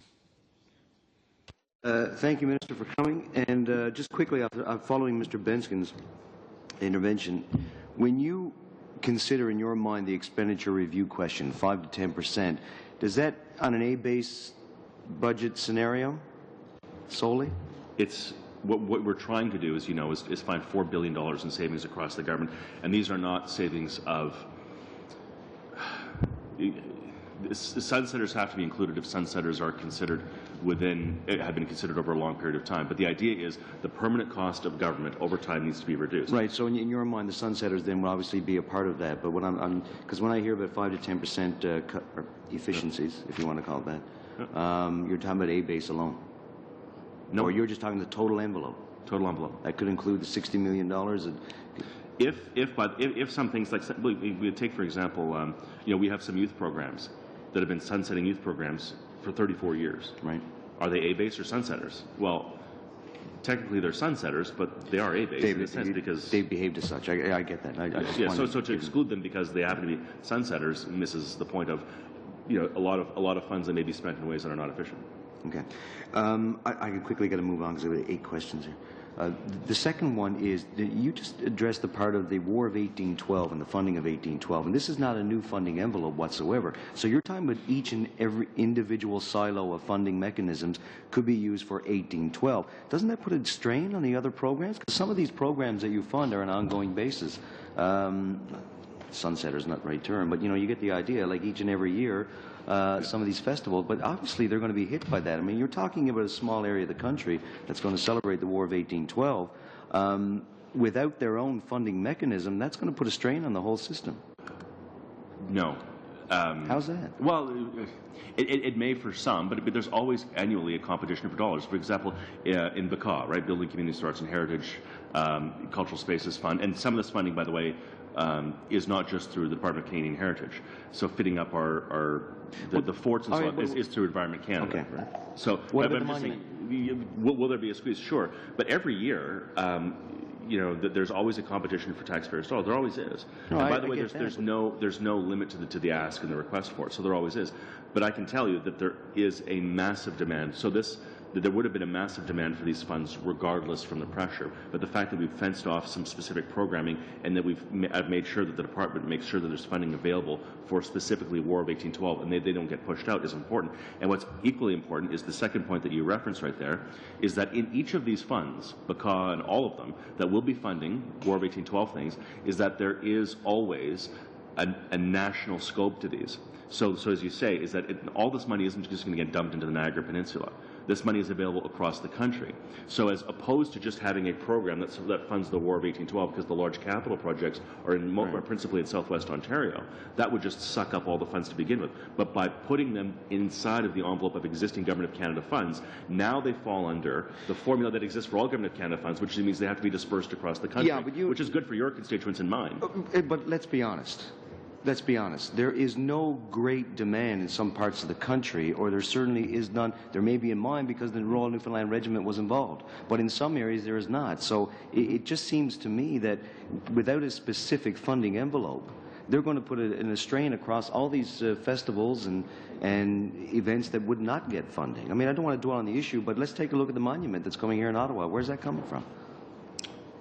That comes from funding within our department for monuments and celebrations, and also with Parks Canada, through Parks Canada. So who's covering it? You or Parks Canada? Both. And what program in Heritage is it coming from? Was the exact envelope for that? That is through the celebration and commemorations. In the budget, there was one-off funding in the budget for building the monument, but we also had one-off funding. Okay, so that's a one-off for the budget. We had one-off funding in the budget as well for that's not part of a the funding Holocaust envelope. Memorial. No, that's specifically for the monument, but we also had funding in Ottawa for the Holocaust Memorial as well. So that's what it falls under. You mentioned about the positions that were cut, I think in excess of 400 within the department, and you talked about slimming down bureaucracy, which provides more money to the cultural organizations. But did that money go to cultural organizations, or is that just money cut, period? Yeah, if you look at the estimates that we're debating today, you'll see that support and funding contributions has gone up. And I say this, and I've said this to because all the organizations that have come before this committee that have met with you as the Heritage Critic and who have met with me, I've said this to every single organization that I've met with. When we deliver our budget next year, the organization that gets hit the most is mine. My department. We will have the biggest cut in my department, in the operation of my department, more than anybody else, in order to protect the integrity of the Canada Council, our national museums, and festivals across the country. We will lead by example, and the largest reduction in spending will be in my department. Can I get to, how much time do I have? You've got a minute and a half. I'd love to pick up on that point, but maybe I'll get another round. I met with university professors, CAUT to be particular, and they had some concerns about Library and Archives Canada, and they're concerned about the fragmentation of collections resulting from decentralization as one point, and they wanted to restore full acquisition, re-establishment of special archivist positions, that sort of thing. They seem to be deeply concerned and are putting on a big campaign. I think they got some valid points about how the administration of this is working. I wonder if you had a comment on that. And you should have Daniel. I mean, as you know, Library and Archives is undergoing a pretty significant transformation. They want to make things as digital as possible, as available as possible. I'm sure Daniel Caron would be more than pleased to come here and talk to you specifically about what is it they have in mind. But I would also say as well that some of the decentralization that they're doing is excellent. And I'll give you an example of one project that is critical. We have, I think, yeah, we have some media here, but that's okay. For example, they have a warehouse in Burnaby, British Columbia. It's not accessible to the public, but as a result of the decentralization and making facilities more available across the country, the Terry Fox's entire physical legacy, the van, his running shoes, his posters, everything that was being lost and being destroyed, because we have a decentralization of library and archives in the way in which they collect and protect our physical history, we have more capacity to reach beyond the national capital. So you're to saying protect our physical footprint. So their concerns are really not valid? Like, it's just, do you think that they haven't looked into it enough? Do you think that they are being alarmist by the decentralization issue? No, you can. No, those aren't the words I said, but I know you're a good guy. You're not trying to put words in my mouth. I wouldn't say that. They have legitimate concerns, but I would say there are, in the simplest way, there are two sides to every story, and there are great benefits to what library and archives are doing right now. And if you want to really dig into the details, Daniel Caron would be glad to come and chat with you about it. Thank you, Mr. Sims. Oh, I'm done. What's that? I'm done. You're overdone, yeah. Mr. Gill. Thank you, Mr. Chair. Thank you, Minister, for taking the time and being with us here today. I have a couple of questions about Pan Am Games. You talked about how the 2015 Pan and Para-Pan American Games will be coming to Southern Ontario and how the government will invest up to $500 million. How do you think that investment, coupled with the fact that Canadian athletes did so well in Mexico and will no doubt continue to exceed expectations in London 2012, will help boost the economy and create jobs? Well, certainly there's the immediate impact of it as well. I mean, the infrastructure investments are $386 million. That's real-time jobs right here, right now, for those who are going to be upgrading and helping those facilities. We also have $65 million, which will be a legacy after the games for high performance and local athletes. And this is the thing as well that I know that Minister Gossel will be glad to come and talk to you about the 2010 Olympics, the post-2010 Olympics, the Pan Am Games and post-Pan Am Games, and the lessons that we've learned that we obviously want to make sure our athletes do incredibly well on the national and international stage and continue to perform brilliantly. But I think a lot of this is lost if we don't have a trailer effect which brings up kids, right? What we want to do is make sure that kids participate in sport, that kids have access to athletic facilities, institutes, organizations, and opportunities. So part of the Pan Am and Para-Pan Games and the legacy projects for that is going to be focused really centrally on kids as well. So those are some of the legacy projects that will work. And the economic benefits, I think, will express themselves really quite clearly. I mean, the Pan Am and Para-Pan Games, as you know, it's the Toronto bid, but it really is an Ontario bid, and it kicks all through Southwest Ontario, and I think the benefits will be widespread and well received. If it's anything like proportionately like what we experienced in my hometown with the 2010 Olympic and Paralympic Games, I think Ontarians will be very happy with the investment and the outcome of the games. Thank you. You also mentioned that Sport Canada hosting program allows our athlete to compete on home soil, brings countless benefits to host communities, and promotes Canada abroad. Can you please expand on that? Sure. The performance of our athletes is obviously something that we have often used as the benchmark to how successful the games are. But we also want to be very proud. We also want to find the next generation of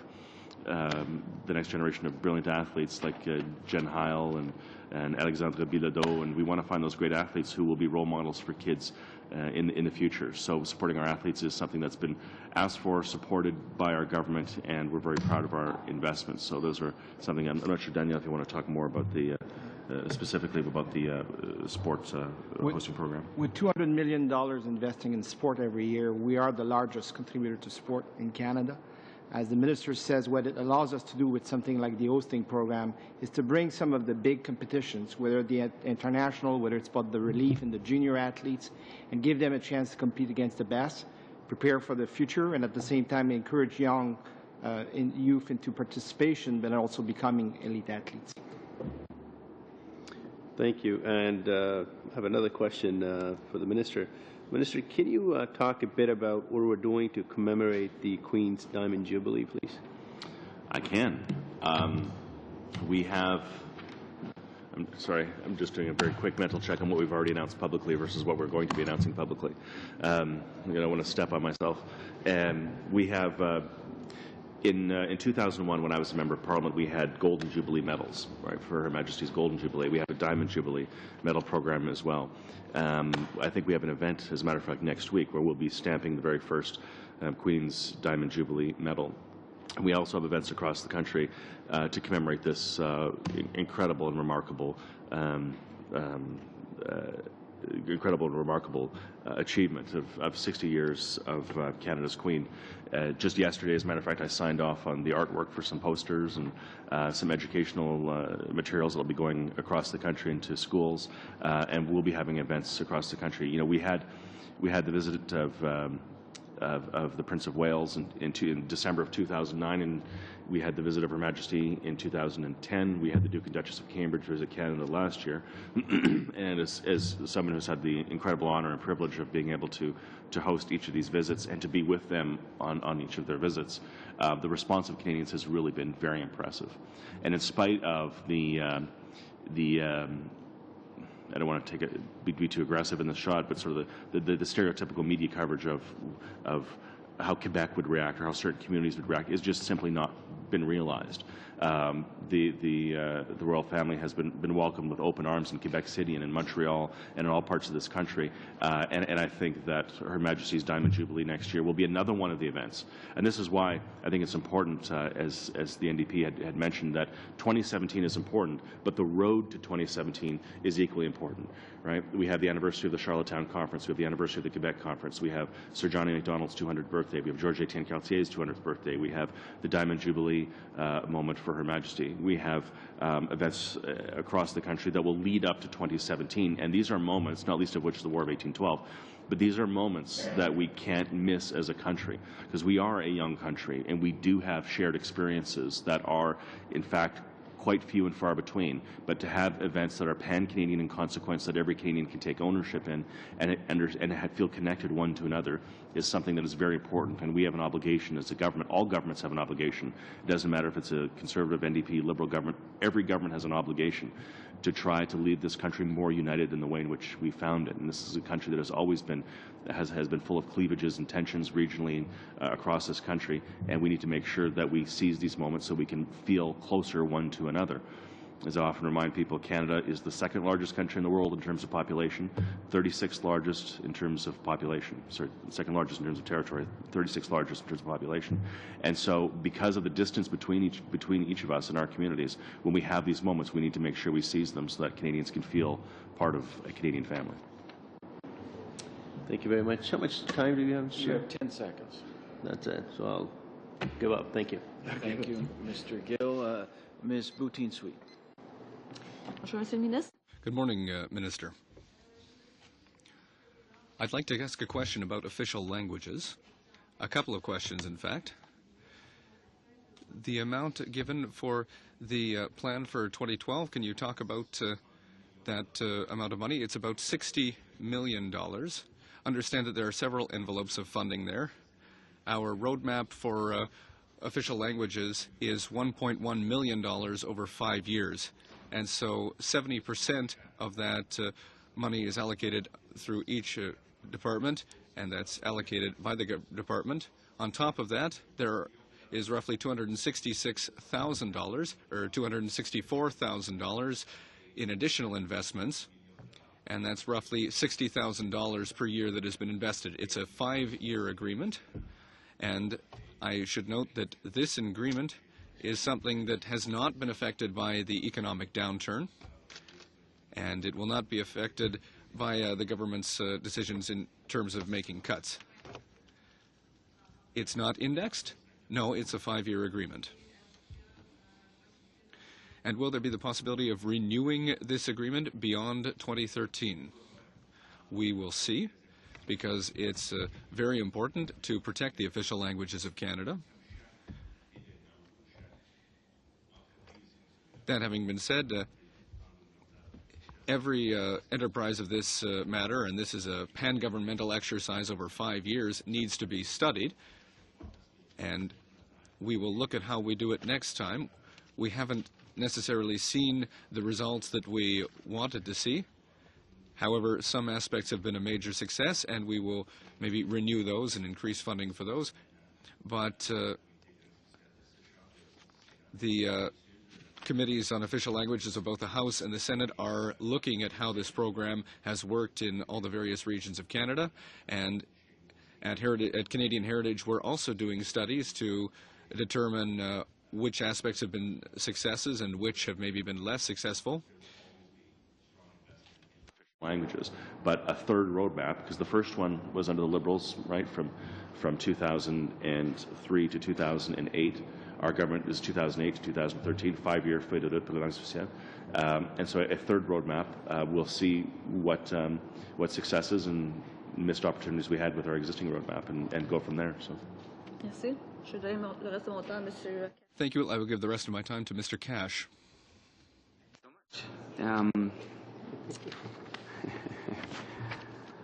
I wanted to talk a little bit about the Canadian Media Fund. Now, we've been talking about Canada 150 and discussing some of Canada's internationally recognized icons and exports, and one of them, of course, is documentary films. And I've had a number of documentary filmmakers speak to me, and I know that some have spoken to the ministry about problems in terms of documentary filmmakers meeting the new requirements of the Canadian Media Fund. And it seems to me that with Canada 150, we're actually making it harder for documentary filmmakers who would actually be able to give voice to the aspirations of our country at 150. It seems to be a strange dichotomy in the department, and I want you to speak to this issue. As you know, there's issues around documentary filmmakers being able to meet the requirements of the digital component of the fund, and also requirements around audience base for their work. We know that requirement doesn't really cross over into many standalone documentaries, and yet these are the kinds of things that Canada has become internationally known for. We're not internationally known for our documentary series on what we now call reality TV. So I want you to speak to this issue around documentary films first. Sure. As you know, the Canada Media Fund is now in its 3rd year since we've created it, and it would be remiss if I didn't take the opportunity to remind this House as well that part of these estimates in the budget that we're passing is taking the Canada Media Fund, which Scott we were talking just a minute ago about sunsetters. The Canada Media Fund used to be a sunsetter. It's not anymore. This is an aid-based investment of the government. It's a permanent investment. So with regard to that, the good news for everybody, including documentary filmmakers, is that we can have an ongoing debate about how best to make that investment work for all Canadians, including documentary filmmakers. At the Canada Media Fund, as you know, they have multiple streams of funding, including an experimental stream. The experimental stream goes to even things like video games and kids programming and stuff that's purely digital. And it's up to the Canada Media Fund to make sure that they have funds that are available to documentary filmmakers. So the Canada Media Fund, which operates independently, arm's length from the government. We have one member of the board. It's a 5-person board, and it's their responsibility to make sure that they have, 2 members of the board, 5-person board, but to make sure that they have funds that are available. And if people are feeling pressure one year versus another, then they should change the criteria to make sure that funds are available. Because as you say, documentaries are a unique aspect of Canada's film universe because they're not often films that have a massive opening weekend and a great first month or month and a half, and then they make all their money, and then it tailors off from there. Documentaries float around for decades, and decades, and the economic benefit of them shouldn't have to just be realized in the first 3 months of its release in order to demonstrate that it has worth, because documentaries are incredible teaching tools. I remember being in school. I graduated high school in 1994. I remember watching documentaries from the 1960s, and they were of equal value in 1994 as they were in the 1960s. So the importance of documentaries for our cultural institutions, for learning, and for telling Canadian stories one to another is critical. And if Telefilm isn't helping to support, if the NFB isn't there, and the NFB, by the way, does deserve a great deal of credit for the way in which they've promoted and pushed documentaries digitally, and if the CMF needs to have some change in which the criteria that we've imposed on them, the transfer of the $100 million per year, then that's certainly something that we can consider as a government. Okay, thank you, Mr. Cash. Mr. Hillier. I want to talk about funding for the arts a little more. Like you talked about the Canada Media Fund, working with the Montreal-based company Resolution Pictures, and you mentioned a couple of times that we're the only G8 country that not only did not decrease our funding to the arts, but we increased funding to arts and culture. So for a Conservative government to do that in tough economic times, there must be some sort of economic reason to do that. Could you talk about why or how financial support for arts and culture actually helps with economic growth? Sure. Well, I'll give you a couple examples from the Economic Action Plan. Cultural Spaces is one of the programs in my department that I referenced earlier. They have an annual budget of $30 million per year. $30 million a year just for cultural infrastructure for the entire country. The average contribution from that fund is about $150,000 per year. Typically, those funds go to things like replacing seats in a theatre. So Evergreen Cultural Centre in Coquitlam, BC, had for $35,000, I think it was, matching funds. For $35,000, replaced all the seats in their theatre. It was a pretty badly built theatre, actually, when it was first built. And so they replaced the seats after it's only been up and running for about 8 years. So they replaced the seats. And because they replaced the seats, they now have what was originally a static theatre presentation opportunity. Now they have seats that they can have dinner theater, they can have shows, they can do performing arts, they can have musical performances, or they can open it up and do improv for kids in there when student groups come through. So they've had it much more, we've taken what was a static performing center and made it much more dynamic, and the opportunities for more presentations has gone through the roof. We also do things like put in fire suppression equipment into old theaters. The Imperial Theatre in New Brunswick had a leaking building envelope, so for I think it was about $200,000, we fixed that to maintain the integrity of the structure of that grand old theatre of Canadian culture. So that fund, $30 million per year. In the Economic Action Fund, we doubled it to $60 million over the course of the Economic Action Plan. And we saw, of course, requests flood in. Keep in mind as well that a lot of our theatres, like a lot of our rinks and a lot of our other infrastructure, were built for the centennial. And this is, by the way, part of going back to the beginning, part of your study about Canada's 150th birthday. We have a lot of theatres across this country, small theatres, community theatres that were built as part of Canada's centennial in 1967. And a lot of them need support, rebuilding, upfitting, replacing copper pipes, putting in state-of-the-art technology, and getting rid of asbestos and things like that, that are needed. So we provide funding for that. Another program that we had, specifically to your question, Jim, about the economic bang for the buck, we had the Marquee Tourism Program. The Marquee Tourism Program supported large-scale events and festivals that bring in thousands and thousands of visitors into our big centres. If it's the Calgary Stampede, the PNE in Vancouver, Pride Festival in Toronto, these are large marquee events that bring in thousands of visitors, millions of dollars of economic activities to our cities all across the country. And I think that those events that received those funds, like Luminato, were very appreciative of those funds, and they helped a lot of events that were going to have a very difficult year in 2008, 9, and 10 have some of their best years ever. Thank you. I want to pass my time to Mr. Calandra. Well, we should maybe have like 30 seconds so then we can get to the vote. Oh, okay. So, well, then, Minister, I'll just summarize by saying this. I was somewhat surprised and disappointed by the Vice Chair's comments on this committee. We've, of course, dealt with the Bay of Fundy. We've dealt with hearing from the CBC, and in our study of Canada's 150, we've heard from Stratford Festival. We've heard from the Banff Centre. We've heard from First Nations. We've heard from Just for Laughs. We've heard from museums. We've heard from an extraordinarily diverse cross-section of people who are very excited about Canada's 150, not just the 150, but leading up to the 150. And of course, the committee is the master of its work and deals with motions as they are presented. And I think that we've been a very busy and aggressive committee.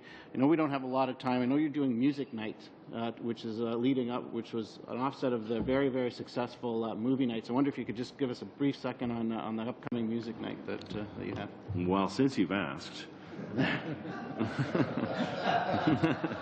this is where I get to be a promoter. And Andrew Cash can tell me whether or not I do a good job of promoting an event or not. But yes, no, I'll just say this. I know we have to go to a vote.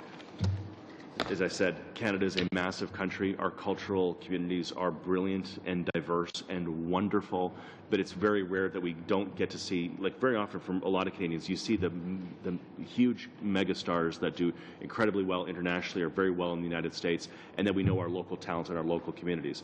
But to know all the talent that exists in Canada across this country and how brilliant they are is something that I think has been missed for a long time. And particularly that wall that seems to exist between English and French Canada is something that I think is a real tragedy, because English Canadians should know who Louis-José Hood is. They should know who the Cowboy Fringants are. They should know who these brilliant Quebec artists are and actors, and we want to break down those walls. And the inverse is equally true. So we've had 7 movie nights now. Our first movie night, I think, had about 150 people out to it. Our largest movie night had 1,100 people out to it. And these are all paid for entirely by sponsors on the outside. No taxpayer money goes into it. They're hosted at the NAC now as our permanent home for movie nights, and they're very popular. We alternate between English and French films all the time, and because it's gone well. And the idea is to get as many of the 308 members of Parliament who represent every square inch of this massive country, as many of them into a room as possible, to expose them to Canadian artists and creators and films as they can, so that maybe when they go back to their districts, they tell people, you know what, you should see the movie Starbuck. It's a fantastic movie. Do you know Barney's version is written by Mordecai, and Mordecai Richard just passed away, and Florence continues to be a fantastic voice for her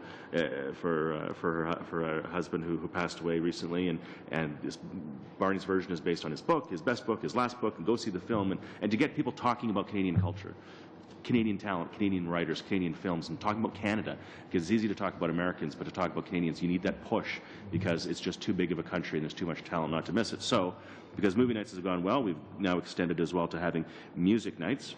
And so on Monday, December 12th, I hope I'll see all of you there at the National Arts Centre to see the Jim Cuddy Band, along with Marie-Yves Janvier and Jean-François Brault. So 2 fantastic Francophone artists. I believe both are from the Acadian Peninsula.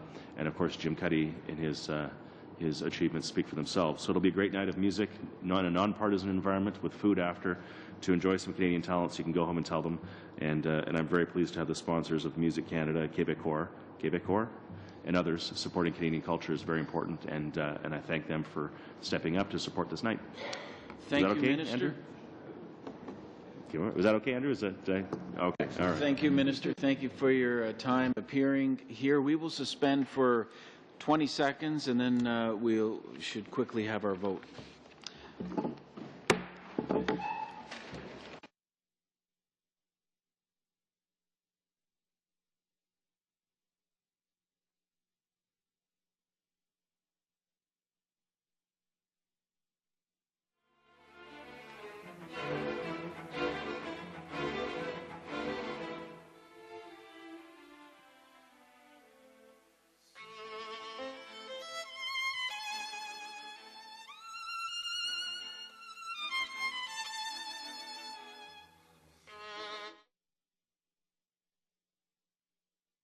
We will proceed to the voting on the supplementary estimates.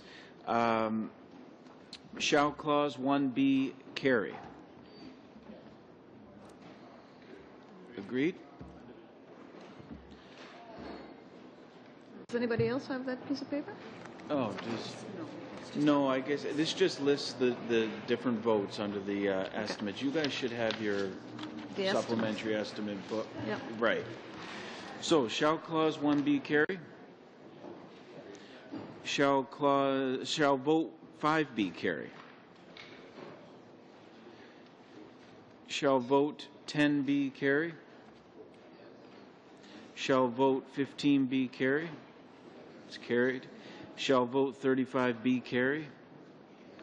It's carried. Shall vote 50B carry? It's carried. Shall vote 60B carry? Shall I report the supplementary estimates to the House? Okay, I'll do that. Thank you. Meeting adjourned.